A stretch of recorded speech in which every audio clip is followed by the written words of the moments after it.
The Unspeakable Deep is the very first boss that you'll encounter in Salt and Sanctuary, and for the vast majority of players, it will also be the first time that you die playing this game.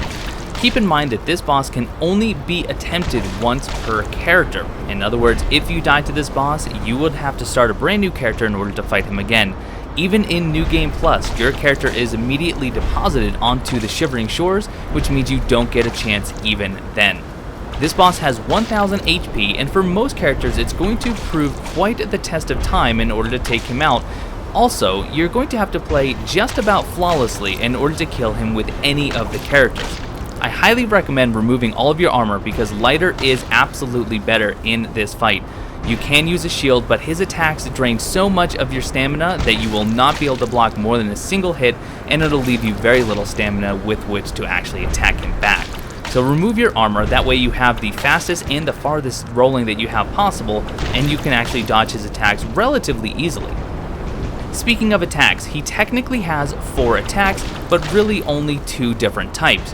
There are 2 jumping attacks, one of which he will only jump a very short distance and then slam the ground. Another, he will jump quite a long distance, almost clearing the entire arena and then slam the ground. And then the other type are his ground slams. One ground slam will use a single hand, one will use 2 hands, but the hitboxes for those are roughly the same. The goal here is just to keep moving and don't get greedy. Roll through his attacks, get 1 or 2 hits in, and then rinse and repeat. If you want to make this easier on yourself, maybe you're just going for the trophy, start with the Cleric, 2-hand the mace, and use a Blessed Page in order to increase your damage.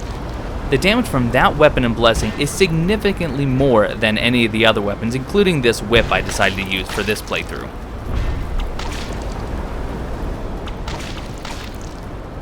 Now, other than the trophy, what is the purpose of actually defeating the Unspeakable Deep?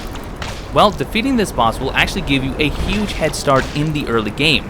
If you can kill him while you're standing directly underneath, and you're going to see at the end of this video that unfortunately I was not directly underneath, you will get several thousand gold, and then as soon as you're deposited onto the Shivering Shores, you will be awarded 8,000 salt, which is enough to level up 12 times, a Shimmering Pearl, which is a late transmutation material that can actually be very difficult to find in the base game itself, a Drowned Tome, which is used to upgrade Kraken weapons, which are already very strong, and you'll also be given a Black Pearl, which is another free skill point to be used in the Tree of Skill.